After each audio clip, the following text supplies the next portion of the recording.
everyone, I'm Matt Williamson, and I think the Steelers are in trouble in this one. I really do. I think the Eagles are an exceptional football team with very few weaknesses. I hate that George Pickens isn't playing in this game. The Eagles are healthier overall. Steelers never win in Philadelphia, although Russell Wilson does. But just the matchups and style play, star power, I think really favors the Eagles. One thing that does favor the Steelers, though, is special teams, as it pretty much always does. And frankly, I think their path to a victory is a couple missed kicks by the Eagles, maybe a block punt or something along those lines in the Steelers' favor. Win the turnover battle, although Jalen Hurts has not been turning the ball over at all lately in terms of throwing interceptions.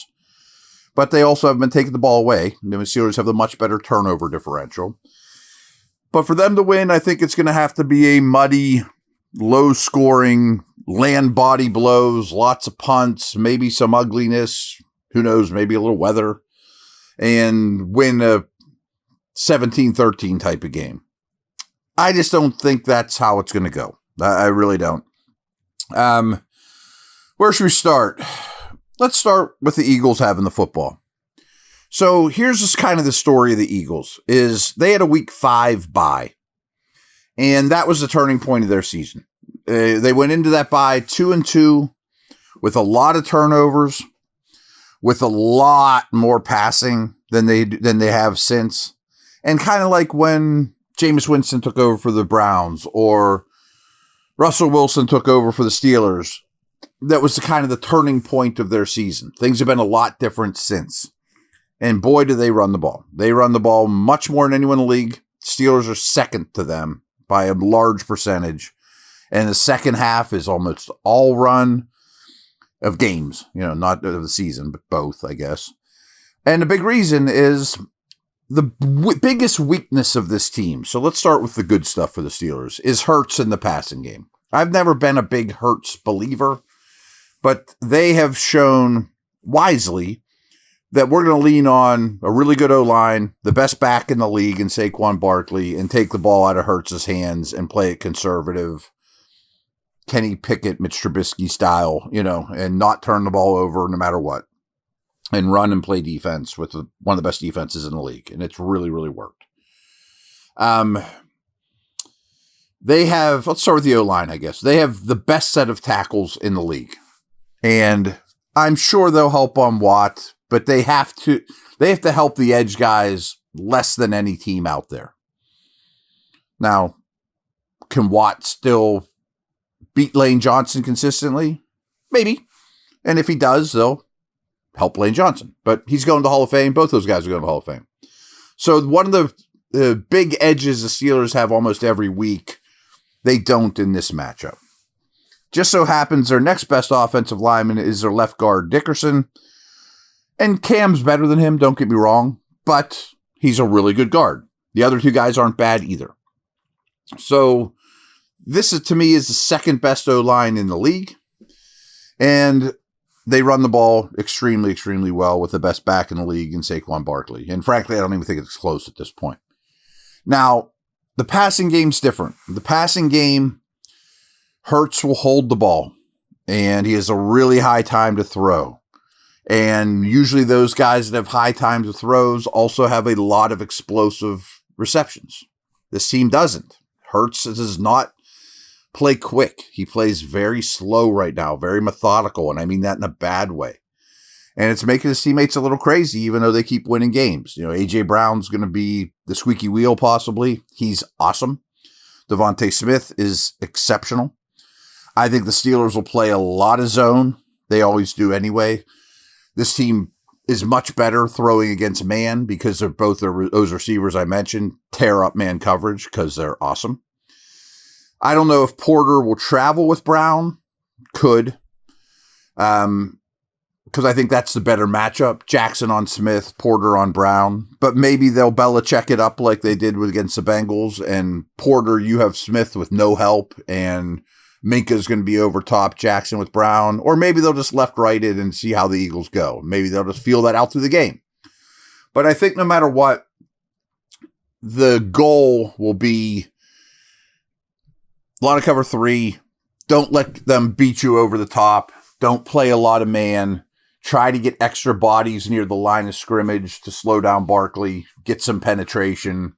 And if Hurts beats you from the pocket, so be it. And I think the Steelers will have a very distinct pass rush plan to keep him boa constrictored up in the pocket, and he gets pretty antsy when you do that. So I think that's definitely the defensive approach. I just don't know that's going to keep him to 17-13 type of game. You know, I mean, this side of the ball worries me less than the other side of the ball, though, I would say. BetOnline is the world's most trusted betting platform and your number one source for all online betting. From the earliest odds to in-game live betting, BetOnline provides you with all the action and ability to watch the games as they happen. With the largest selections of odds on everything from football, NBA, and college basketball, NHL to UFC to MMA. Head to BetOnline today and get on the action with America's most trusted site for online wagering. BetOnline, the game starts here.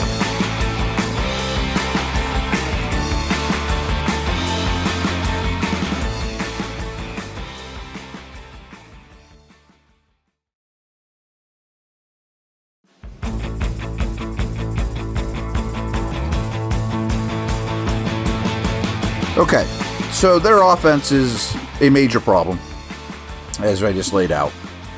And I don't have a great answer for it. You hope Hurts continues to play poorly. And poor is even a strong word. The other side worries me, though, because it's a very good defense. I just don't think the Steelers have great answers. So this defense sees 11 personnel at the highest clip of any defense in the league. So opposing offensive coordinators are choosing to attack the Eagles, 1 back, 1 tight end, 3 receivers. Well, the Steelers don't have 3 receivers without Pickens in the mix that are worth trotting out there. I mean, the Eagles would say thank you very much if you're going to run out Van Jefferson, Scotty Miller, and Skoranek time and time again. You know, like, that ain't cutting it. So I think what the Steelers do is they do the opposite, because this defense has seen not a lot of 12 and like no 13 personnel with 3 tight ends on the field. And they want to be a nickel defense. They want Cooper DeJean, their nickelback, to be on the field. Their best 11 is in nickel. So I think you take the opposite approach of what the other offensive coordinators did, and you say, well, you haven't seen much 13. We're going to come out with a lot of tight ends on the field, and they're not super deep at defensive tackle and on the defensive line in general. It's a good group, but they're not super deep. That the Jordan Davises of the world don't play many snaps. Let's make all those big dudes play a lot of snaps and tackle Najee Harris for 60 minutes and hope we're in this thing in the fourth quarter and our defense keeps it tight and just land a lot of body blows in the first half, as I like to say. You know, run the ball, even if that means some punts. Got to hope your defense keeps Hurts in check and Barkley in check and that you're still hanging around late. That's great, but they also have a lot of really good defensive players. I mean, Jalen Carter is already and is going to be one of, if not the best defensive tackles in the entire league. He's going to be on McCormick's outside shoulder most of the time, which means Broderick Jones is going to have to help on that a fair amount. And then Washington or whomever is going to have to handle edge defenders often alone. And he's capable, but that's far from ideal. I love their linebackers, particularly Zach Bond. Zach Bond, to me, has been the best linebacker in the league this year. He's a former edge guy that they turned into a linebacker this year. He's actually a lot like Herbig, and he's been tremendous. This has been a weakness of the team, but now it's a strength. Him and the Kobe Dean are really, really good behind a good defensive line. Slay is still a well above average starting corner, outside guy. And then they drafted Mitchell and DeJean. Mitchell is probably going to be second in Defensive Rookie of the Year voting behind Verse from the Rams.